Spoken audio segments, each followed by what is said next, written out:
দর্শক, আমরা বেশ কিছুদিন যাবৎ সার্বিয়ার জব ভিসা নিয়ে কাজকর্ম করছি। ইতিমধ্যে আমরা সার্বিয়ার বেশ কিছু সফলতা অর্জন করতে পেরেছি এবং আজকেও আমরা 4টি ওয়ার্ক পারমিট প্রাপ্ত হয়েছি। যারা এই 4টি ওয়ার্ক পারমিট প্রাপ্ত হয়েছেন, যারা সৌভাগ্যবান ব্যক্তি, তাদের নাম আমি এই ভিডিওর শেষে এক এক করে ঘোষণা করব। এটি জানার জন্য অপেক্ষা করুন। দর্শক, যারা সার্বিয়া যাবেন, এই সার্বিয়া দেশটি কিরকম, চলুন একটি প্রতিবেদন থেকে জেনে আসি। সার্বিয়া মধ্য এবং দক্ষিণ পূর্ব ইউরোপের স্থল বেষ্টিত একটি রাষ্ট্র। এটি পাননীয় সমভূমির দক্ষিণাংশে বলকান উপদ্বীপের মধ্যভাগে অবস্থিত একটি দেশ।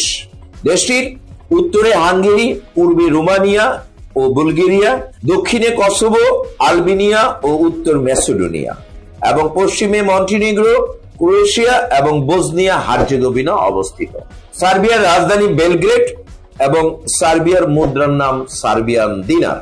দর্শক, আপনি সার্বিয়া কেন যাবেন, এই বিষয়টি জানুন, তারপরে সিদ্ধান্ত নিন আপনি সার্বিয়া কেন যাবেন।